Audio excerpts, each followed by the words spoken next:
하나님 아버지, 오늘도 우리에게 함께하여 주셔서 또 우리 정말 방중 예배로 주 앞에 나오니 우리 모든 심령에게 주께서 함께하여 주시옵소서. 정말 각처에서 또 함께 모여서 주 앞에 예배드릴 수 없는 어려운 환경 가운데 있지만은 어디 있든지 간에 주님을 바라는 소망 가운데 나게 도와주시고 우리 하나님의 약속하여 주신 말씀과 그 진리 안에 관한 큰 기쁨이 우리 심령 가운데 충만히 임할 수 있도록 주께서 도와주시옵소서. 주 앞에 모든 것을 맡겨드리며 예수의 이름으로 기도드리옵나이다. 아멘. 할렐루야. 오늘 또 온라인으로 또 여러분을 좀 뵙게 되었습니다. 무엇보다 어디 있든지 간에 또 주님을 또 사모하며 주 앞에 나오는 귀한 모든 시간 되기를 부탁드립니다. 그리고 또 특별히 오늘은 크리스마스 전날이죠. 그래서 우리 서로에게 그냥 환영의 또 축하의 인사를 좀 나눴으면 좋겠습니다. 우리 CBA 모든 영혼들 메리 크리스마스. 네, 같이 함께 해주시길 바랍니다. 네. 자, 오늘 하나님의 말씀은 누가복음 5장 1절에서 11절까지 말씀입니다. 누가복음 5장 1절에서 11절까지 말씀 같이 함께 읽도록 하겠습니다. 시작. 무리가 옹이하여 하나님의 말씀을 들을새 예수는 게네사렛 호숫가에 서서 호숫가에 두 배가 있는 것을 보시니 어부들은 배에서 나와서 그물을 씻는지라. 예수께서 한 배에 오르시니 그 배는 시몬의 배라. 육지에서 조금 뛰기를 청하시고 앉으사 배에서 무리를 가르치시더니 말씀을 마치시고 시몬에게 이르시되 깊은 데로 가서 그물을 내려 고기를 잡으라. 시몬이 대답하여 가로되 선생이여 우리들이 밤이 맞도록 수고를 하였으되 얻은 것이 없지만은 말씀에 의지하여 내가 그물을 내리리이다 하고 그런즉 고기를 애운 것이 심히 많아 그물이 찢어지는지라. 이에 다른 배에 있는 동물을 손짓하여 와서 도와달라 하니 저희가 와서 두 배의 채움에 잠기게 되었더라. 시몬 베드로가 이를 보고 예수의 무릎 아래 엎드려 가로되 주여 나를 떠나소서 나는 죄인이로소이다 하니 이는 자기와 및 함께 있는 모든 사람이 고기 잡힌 것을 인하여 놀라고 세베대의 아들로서 시몬의 동업자인 야고보와 요한도 놀랐습니다. 예수께서 시몬에게 일러 가라사대 무서워 말라 이제 후로는 내가 사람을 취하리라 하시니 저희가 배들을 육지에 대고 모든 것을 버려두고 예수를 쫓으니라. 아멘.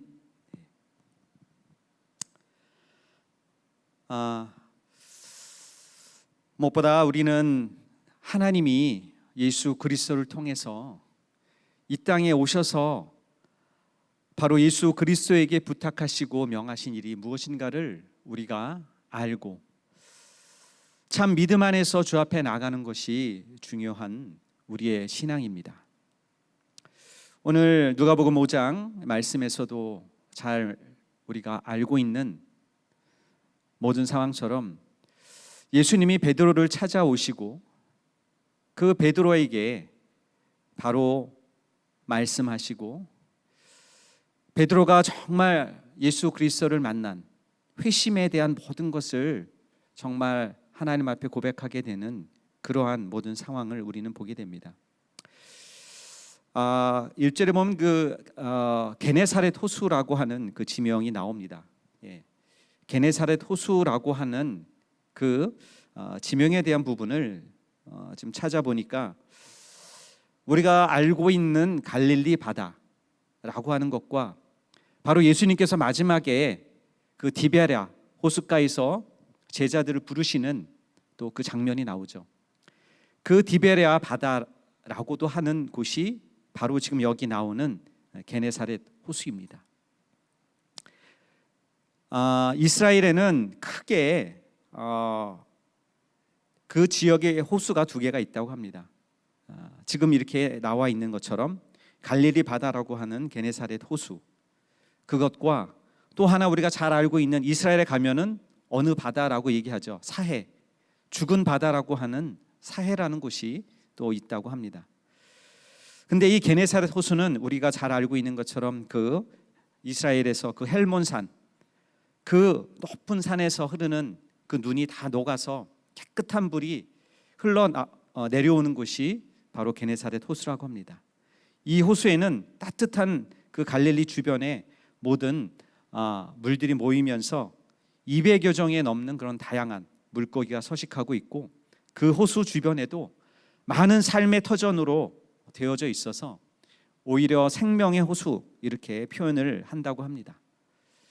바로 그곳에서 고기를 잡고 어부의 일을 하고 있던 바로 베드로를 주님이 찾아오시죠. 성경에서 주님이 오신 이유에 대해서 몇 구절에 대한 말씀을 통해서 우리에게 전해주고 있는 그 하나님의 말씀은, 예수께서는 잃어버린 양을 찾으러 오셨다. 내가 의인을 부르러 온 것이 아니고 죄인을 부르러 왔노라 라고 말씀하신다는 거죠. 주님이 우리를 찾으시는 것은 우리가 의롭고 우리가 이 땅에서 정말 떳떳하게 잘 살 수 있는 아주 당당하고 멋진 사람을 주님이 부르시는 것이 아니라, 오히려 자기의 부족함과 연약함을 분명히 알고 하나님 앞에 나오는 자를 주님은 찾으신다는 것입니다. 그래서 나는 정말 이스라엘의 잃어버린 자를 찾으러 왔다라고 주님이 말씀하시고 있는 그 하나님의 뜻이 무엇인가를 우리는 정말 깊이 되새겨야 됩니다. 바로 요 전 4장에서는 바로 누가복음에서 예수님께서 하나님의 말씀을 가르치시고 더러운 영들을 귀신 쫓으시는 그 장면들이 나오고, 또 정말 하나님의 복음의 말씀을 전하러 왔다라고 하는 주님의 말씀을 전하고 있습니다.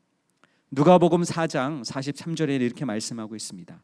예수께서 이르시되 내가 다른 동네에서도 하나님의 나라 복음을 전하여야 하리니 나는 이 일로 보내심을 입었노라, 이렇게 말씀하고 있습니다.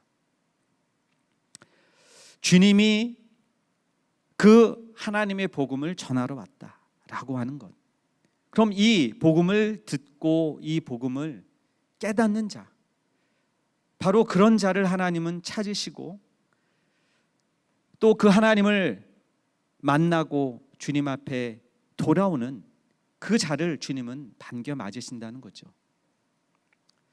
베드로는 우리가 잘 알고 있는 것처럼 예수 그리스도의 수제자로서 아주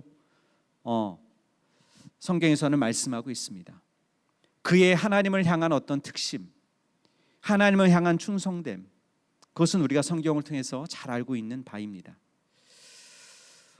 주님은 12제자를 부르시는 장면이 있는데, 오늘은 조금 12사도에 대한 부분들을 좀 여러분들께 잠깐 얘기를 좀 해드리도록 할게요. 12 그 제자를 주님께서 부르신 그 12제자 중에 형제들이 있었습니다. 형제들. 베드로와 안드레는 형제입니다. 또 세베대의 아들 야고보, 그리고 요한, 우리가 알고 있는 이 둘도 형제입니다. 같은 형제. 또 말씀하고 있는 바는 알페오의 아들이라고 하면서 우리가 잘 알고 있는 세리였던 마태, 레위라고도 하죠. 바로 주님께서 지나가시다가 그 세리를 갖다가 마태를 보시고 너는 나를 따르라 라고 하는 이 말을 듣고 또 마태도 주님을 따르죠. 그래서 알페오의 아들 마태와 또 야고보가 있습니다. 성경에 야고보가 몇 군데가 이제 나오는데, 동일한 어떤 그때 당시만 해도 이제 누구 이름 하면 이게 똑같은 이름들이 몇 번쯤 나오는 것 같습니다. 그래서 성경에서는 앞에 세베대의 아들 야고보는 큰 야고보라고 합니다. 또 알페오의 아들 야고보라고 할 적에는 작은 야고보 이렇게 얘기를 합니다. 어떤 기록에 따르면은 야고보 같은 경우, 작은 야고보, 알페오의 아들 야고보 같은 경우는 바로 예수의 형제 또는 예수의 동생으로 언급합니다. 바로 직계 친동생인지에 대한 부분들은 명확하진 않지만은 어떤 친척에 해당하는 그런 부분으로서 작은 야고보 이렇게 얘기하고 있다고도 합니다. 그래서 성경에서 야고보서를 쓴 저자 같은 경우는 예수의 동생 야고보라고 일단은 대체적으로 얘기를 하고 있습니다. 왜냐하면은 세베대의 아들 큰 야고보 같은 경우는 제일 먼저 순교를 했기 때문에 바로 야고보서를 남긴 그러한 시간적인 부분을 본다면은 바로 작은 야고보가 바로 야고보서의 저자였을 것이다라고 하는 그런 모든 전승의 기록들을 얘기하고 있습니다. 자, 그리고 또 우리가 예수의 제자 중에서는 빌립이 있죠. 빌립, 침례 요한의 제자로서의 빌립. 그리고 우리가 잘 알고 있는 나다네엘, 정말 주님을 기대하고 너는 이스라엘의 정말 볼 적에 간삼이 없는 참 이스라엘 사람이다라고 주님이 칭찬한 그 나다나엘은 여기서 바돌로메로 말하고 있습니다.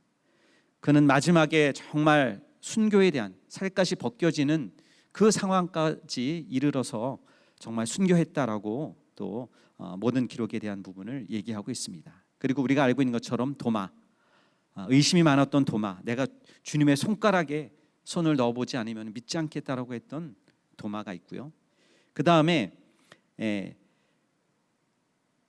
유다라고 불리우는 다데오라고 하는 또 예수의 제자가 있었습니다. 그리고 가나 아닌 시몬, 또 우리가 잘 알고 있는 것처럼 예수를 판 자인 가룟 유다, 이렇게 해서 12사람의 제자에 대해서 성경은 말하고 있습니다. 조금 제가 설명드렸으니까 이제 예수의 제자 하게 되면 누가 형제고 누가 이렇게 같이 좀 잘 다녔는다라고 하는 부분에 대한 것을 여러분이 조금 이해가 되리라 생각합니다. 자,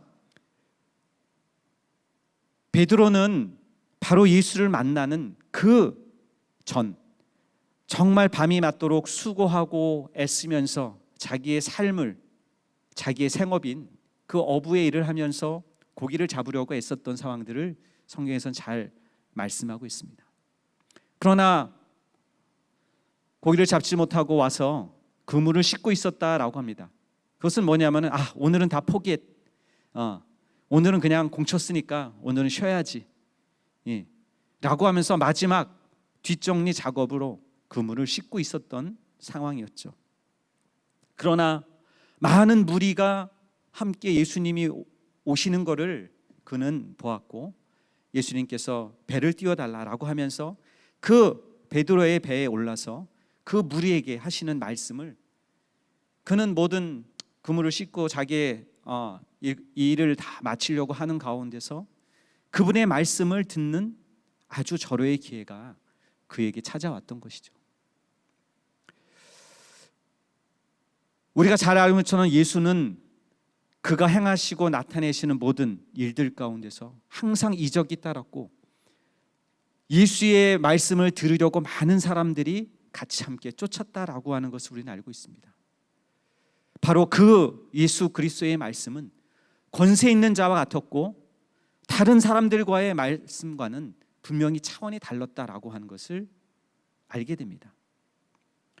여러분, 아까 제가 얘기했던 것처럼 베드로와 안드레는 침례 요한의 제자였어요. 침례 요한.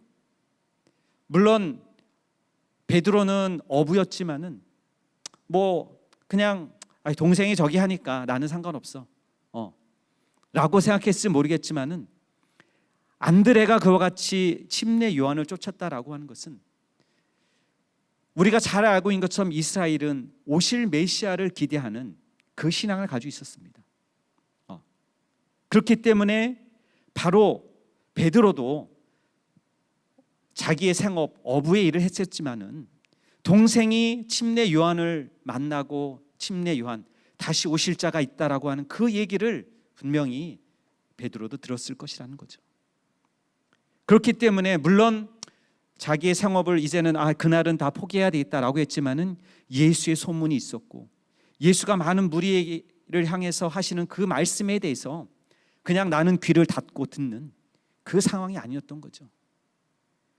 주님은 저분은 어떤 분이실까? 많은 무리가 따르는 그 예수 그리스도의 그 말씀이 그의 귀에는 분명히 다르게 다가왔을 것이라는 사실입니다. 그렇기 때문에 예수 그리스도의 말씀이 그에게는 내가 저분의 말씀, 참 다른 생명의 말씀을 증거하시는 저분, 특별한 분이 아닐까라고 하는 그 마음에 분명히 마음을 요동치게 하는 분명한 요소가 있었을 것이라는 것입니다. 주님은 말씀하시죠. 다 말씀을 전하신 다음에 베드로에게 배를 띄워서 깊은 데에 가서 그물을 내리라. 베드로가 얘기하죠. 제가 다 밤이 맞도록 다 했지만은 아무 소용이 없었습니다. 그렇지만 주님의 말씀에 의지해서 제가 그물을 내리리이다. 이렇게 베드로가 얘기를 합니다. 그것은요, 그냥 예수께서 배에 오르셔서 깊은 데로 가서 그물을 던지라라고 얘기했다면은 베드로는 됐습니다. 제가 다 했기 때문에 필요 없습니다. 라고 당연히 거절했을 것입니다. 그러나 주님의 말씀을 많은 무리들과 함께 들으면서 그 마음에 저분은 뭔가 다르다. 저분의 말씀에는 정말 놀라운 능력과 이적이 있고 권세 있는 자의 말씀으로 그는 마음을 열 수 있게 되었기 때문에 맨 처음에 이렇게 얘기하죠. 선생님이요. 좋은 표현을 썼습니다. 그러면 제가 마지못해서 억지로가 아니라 오히려 적극적이고 능동적인 순정의 표현으로 얘기하고 있습니다. 제가 주의 말씀에 의지하여 그물을 내리리다.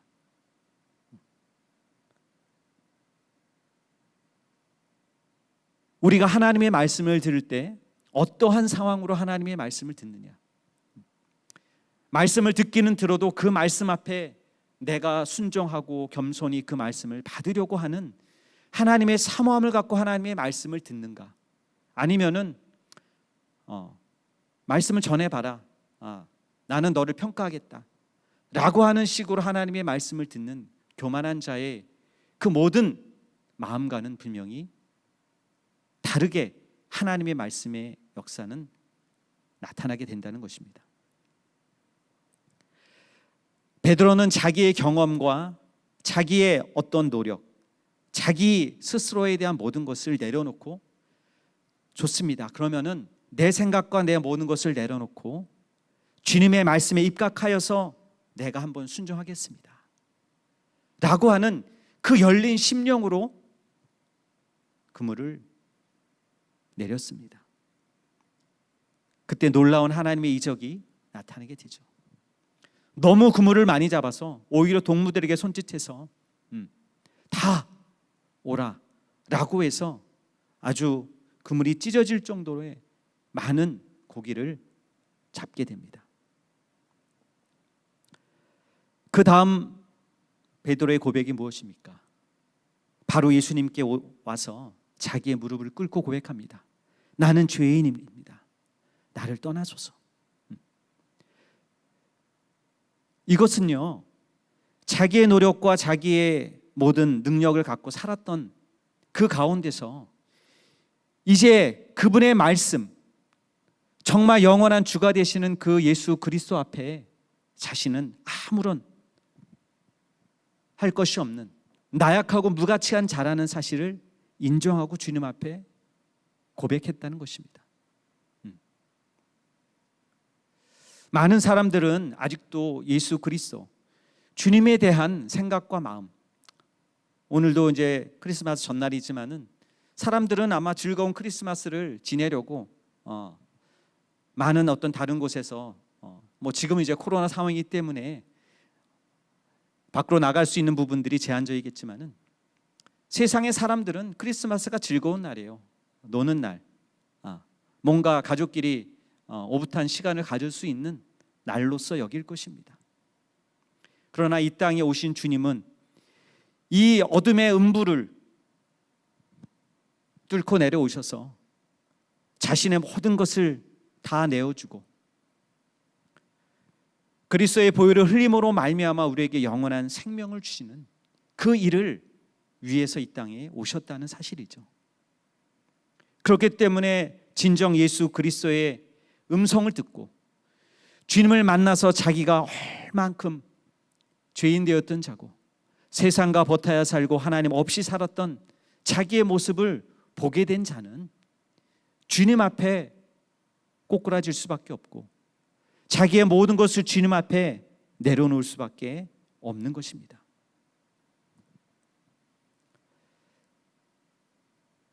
우리는 어떤 자입니까? 내가 얼마나 잘났기에, 내가 얼마나 이 세상에서 승승장구하기에 주님 앞에 자신을 내어놓고 주 앞에 나가는 일들에 대해서 우리는 머뭇거리고 있는가 하는 부분입니다. 여러분, 그러나 주님 앞에 자신의 모든 연약함과 오직 하나님을 바라보고 소망 가운데 나가는 자에게는 하나님께서 그에게 바로 주님의 사명을 맡겨주십니다. 너무나도 놀라운 것은 자신의 연약함과 자기네 모든 것을 내려놓는 자에게 그래, 너는 아무것도 할 거 없어, 너는 아무것도 하지 마 라고 오히려 얘기하지 않으시고, 그렇게 세상에서 부끄럽고 아무 보잘것없는 자를 주님은 세워주시고 그에게 하나님의 뜻을 맡기시고 그 일을 할 수 있도록 하나님의 성령을 보내주시고 그로 말미암아 정말 무릎을 일으켜 세워주시고 일어나서 이 세상을 향해서 예수 그리스도의 복음을 증거하도록 주님은 우리에게 힘을 주시는 분이십니다. 시몬에게 말합니다. 주님은 무서워하지 말라. 주님의 이적과 능력을 경험하면 어떻습니까? 하나님의 전능, 하나님의 능력, 그것을 경험하게 되면 우리는 자신을 낮출 수밖에 없습니다. 겸허해질 수밖에 없습니다. 자기가 아무것도 아닌 존재인 것을 알게 되는 순간부터 그 하나님의 전능함 가운데 우리는 정말 무릎 꿇을 수밖에 없기 때문에 그렇죠. 예수님은 시몬에게 말하죠. 무서워 말라. 이제 후로는 내가 사람을 취하리라. 내가 사람을 낚는 어부가 되리라 라고 하신 말씀을 베드로에게 하시죠. 주님은 우리에게 주님을 만난 자, 주님을 사랑하는 자, 주님께 은혜 받은 자는 주님의 음성을 듣습니다. 주님은 아무 소리를 안 하고 묵묵부답하는, 말 없는, 우상에게 절하는 신과 같지 아니하고 그분은 항상 우리에게 그의 뜻을 나타내 주시고 말씀하시는 분이십니다. 인격의 하나님은 단순히 그 하나님을 상상 속에 내 마음 가운데 그냥 가져두고 있는 그 하나님이 아닌 것입니다. 날마다 그분은 우리에게 그 주님의 생명의 말씀을 들려주시고 그 말씀을 받고 귀 기울여서 그 하나님의 말씀을 사모하는 자와 함께 하시고 있는 것이죠. 그렇기 때문에 주님은 베드로에게 이제는 내가 사람을 취하리라, 사람을 낚는 어부가 되리라 라고 말씀합니다. 그 말을 들은 베드로는 어땠습니까? 자기의 생업, 베드로는 부자였던 것 같아요. 그 아버지가 배도 있었어요. 같이 함께하는 사람들 있었다고 성경에는 말하고 있습니다. 그 당시 배를 갖고 있었다라고 하는 것은 그래도 어부 중에서도 상당한 부유한 가운데 있었던 모든 것을 알 수 있는 거죠. 그 생업조차도 포기하고 그는 주님을 즉시로 따릅니다. 여러분, 우리는 주님의 말씀을 종종 듣기도 합니다. 주님이 내게 무엇을 말하는가, 주님이 말씀하고 있는 것을 들었지만은 순종하는 자는 정말 많지 않다는 것입니다. 주님의 뜻과 주의 인도함을 받고 싶고 받겠다고 우리가 하나님 앞에 기도하지만은 얼마만큼 그 주님의 말씀을 실천해 가고 있고 그 말씀을 이루려고 내가 기도하고 내 삶을 주 앞에 들여나가고 있는가라고 하는 것입니다. 주님은 우리에게 항상 말씀하고 있는데 그 음성에 내가 귀를 기울이고 있다면 우리는 주님 앞에 정말 날마다 가까이 나가는 기쁨의 삶을 살 수 있습니다. 근데 자꾸 주님의 음성과 멀어지고 주님의 음성이 들려올지라도 나는 그것을 자꾸 어때요? 안 들은 척, 못 들은 척, 오히려 거부하고 있고 그 하나님의 말씀에 따라가지 않으려고 하는 내 욕심, 내 육체의 정욕, 그것으로 살고자 하는 많은 사람이 있는 것을 보게 됩니다. 우리가 믿는다 할지라도 그 믿음에 대한 참 증거를 갖고 있고 하나님의 약속을 소망 가운데 갖고 있다면요, 결코 주의 말씀을 내가 등한히 여길 수 없습니다. 날마다 하나님의 말씀을 기뻐하고 감사하고 정말 하나님 앞에 내가 찬양하고 나가는 그 기쁨의 신앙이 우리에게 있게 되는 것이죠. 여러분, 베드로가 어떻게 정말 하나님을 사랑했는가는 성경의 모든 기록을 통해서 말씀하고 있습니다. 물론 그가 성질도 급했기 때문에 주님이 돌아가시기 그 바로 전에 주님 십자가에 달리시는 그 주님의 말씀을 듣고 나서도 그가 그리 마옵소서, 제가 절대로 그리하지 못하겠나이다라고 하면서 주님께 호통을 당하고 오히려 엄청난 꾸지람을 듣고 했지만은 어때요? 그가 진정으로 주님이 부활한 다음에는 다시 주님 앞에 나와서 주님을 만나고 자기의 그 마지막이 어떻게 될 것인가에 대한 모든 것을 알게 되지 않았습니까? 그래서 베드로가 정말 사도행전에 보면은 성령이 임하고 난 다음에 그때부터는 어때요? 주님을 증거하고 주님을 위한 삶으로 살아서 사도행전에 그 한 번 설교로 말미암아 3,000명을 회개하게 되는 그 놀라운 역사와 이적을 그는 경험하게 됩니다. 그가 또 고넬료의 그 부름을 받고 사도행전에 나갔을 때 어때요? 하나님이 이방인에게도 성령 부어주심을 인해서 놀랬다라고 하지 않습니까? 하나님의 말씀을 전할 때 하나님의 역사와 증거가 놀랍게 권능으로 따랐다는 것을 성경은 말씀하고 있습니다. 여러분, 우리는 정말 하나님 앞에 내가 하나님의 말씀을 듣고자 하는 자인가? 나의 연약함과 나의 부족함을 내가 분명히 시인하고 주님의 인도함을 받고 사모하는 자인가? 우리는 주님 앞에 온전히 고백하며 나갈 수 있는 우리 모든 심령이 될 수 있기를 예수님을 축원합니다. 할렐루야. 그래서 우리 하나님께서 우리에게 원하시는 하나님의 인도함을 날마다 정말 바라고 주 앞에 나가는 우리 모두가 되기를 예수님을 축원합니다. 할렐루야.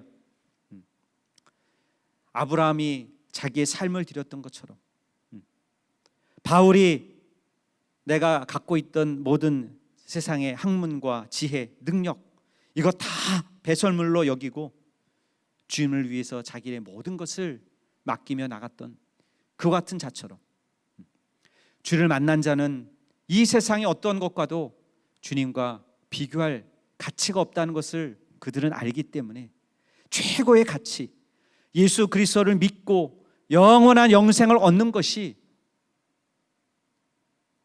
그의 삶에 있어서 최고의 가치인 것을 알기 때문에 주님을 위해서 모든 것을 다 버리고 희생하며 주 앞에 나갔던 것을 우리는 보게 됩니다. 여러분, 마태복음 13장 44절에서 46절에 제가 말씀을 읽어드리도록 하겠습니다. 천국은 마치 밭에 감추인 보화 같으니 사람이 이를 발견한 후 숨겨두고 기뻐하여 돌아가서 자기의 소유를 다 팔아 그 밭을 샀느니라. 또 천국은 마치 좋은 진주를 구하는 장사와 같으니 극히 값진 진주 하나를 만남에 가서 자기의 소유를 다 팔아 그 진주를 샀느니라. 여러분, 정말 천국에 대한 우리의 소망이 있다면요, 내가 지금 갖고 있고 내가 이 세상에서 얻으려고 하는 것, 그 가치보다 억만 배, 아니요 정말 몇백억 배의 그 소중한 가치가 내가 하나님을 믿는 그 믿음 안에서 천국에 대한 소망을 얻고 주 앞에 나가는 그 모든 것에 있다는 것을 알고 우리는 그 가치 있는 천국을 향해서 하나님의 나라를 향해서 우리의 것을 이 땅에서 내려놓고 정말 주님을 바라보고 갈 수 있는 것입니다. 자기의 가진 것을 다 버리지 못하는 이유는 하나님의 나라의 가치를 깨닫지 못하기 때문인 거죠. 여러분, 그렇기 때문에 우리는 정말 하나님이 우리에게 원하시는 가장 소중한 것, 주님이 우리에게 바라시는 가장 소중한 그 하늘 나라를 향한 소망 가운데 주 앞에 나가기를 예수님으로 축원합니다. 할렐루야. 누가복음 18장 29절에서 30절에는 말씀합니다. 이르시되 내가 진실로 너희에게 이르노니 하나님의 나라를 위하여 집이나 아내나 형제나 부모나 자녀를 버린 자는 금세에 있어 여러 배를 받고 내세 영생을 얻지 못할 자가 없느니라 라고 말씀하셨습니다.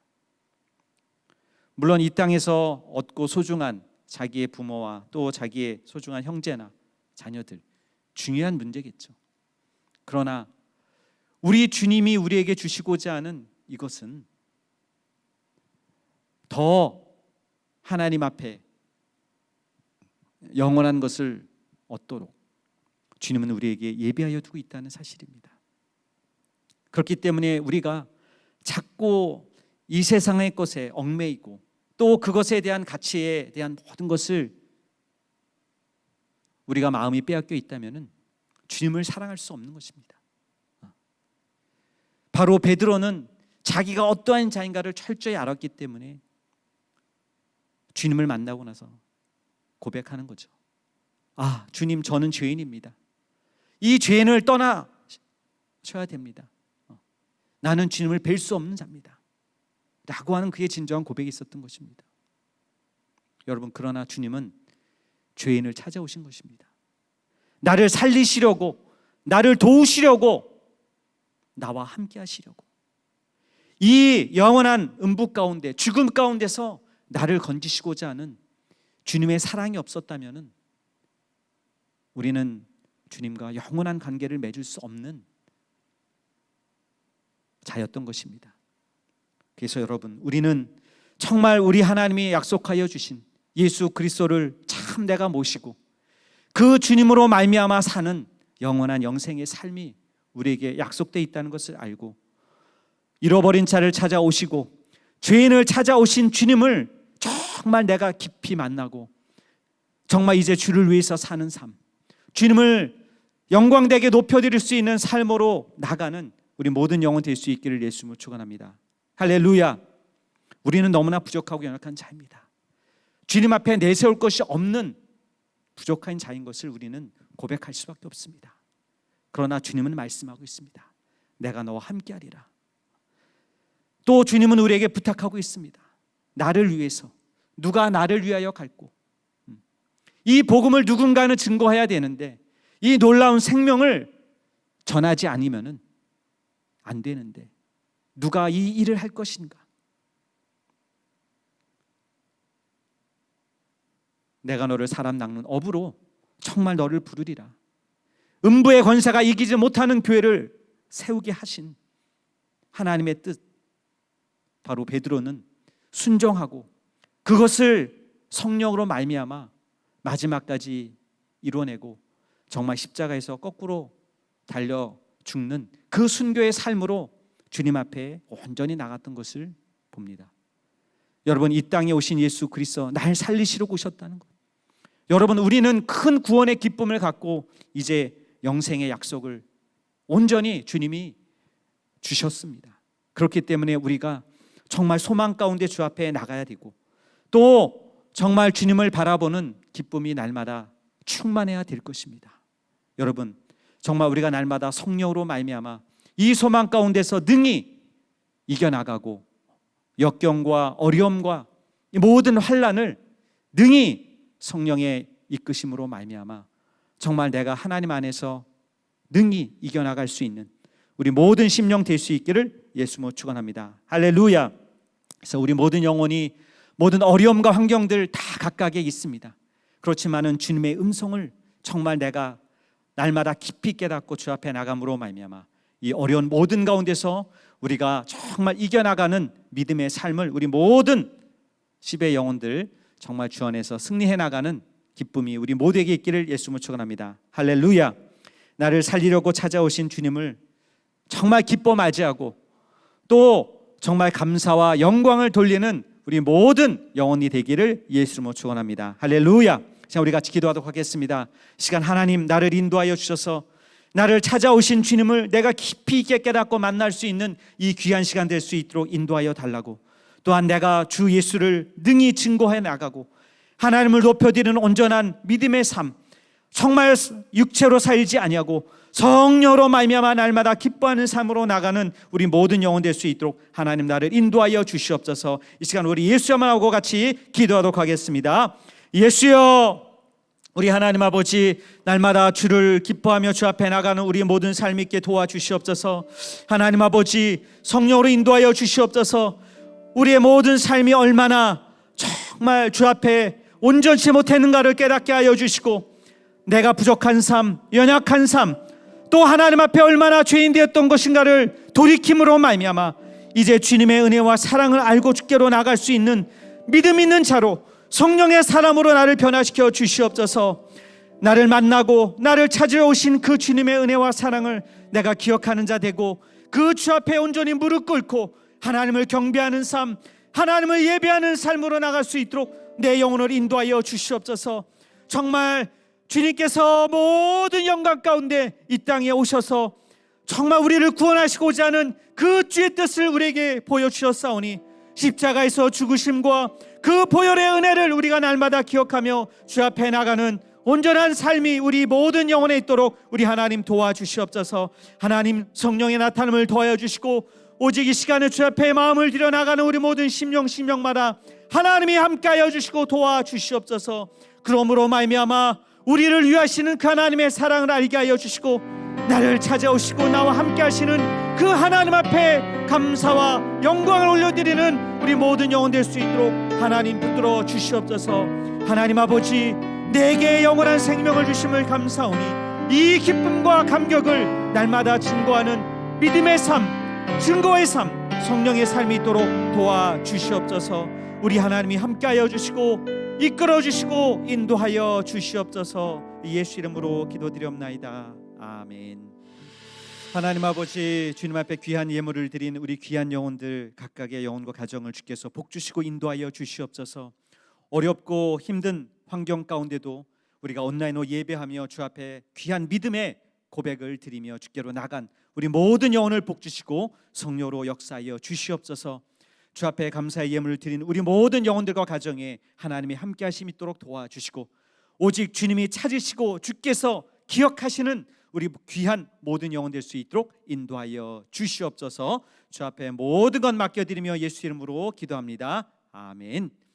이제는 예수 그리스도의 은혜와 하나님 아버지의 극진하신 사랑과 성령의 감동하심과 역사하심이 참으로 죄인을 찾으시러 오신 그 주님을 기뻐하며 주 앞에 나오자 결심하는 우리 모든 심령들 위해 이제부터 영원히 함께 있을지어다. 아멘.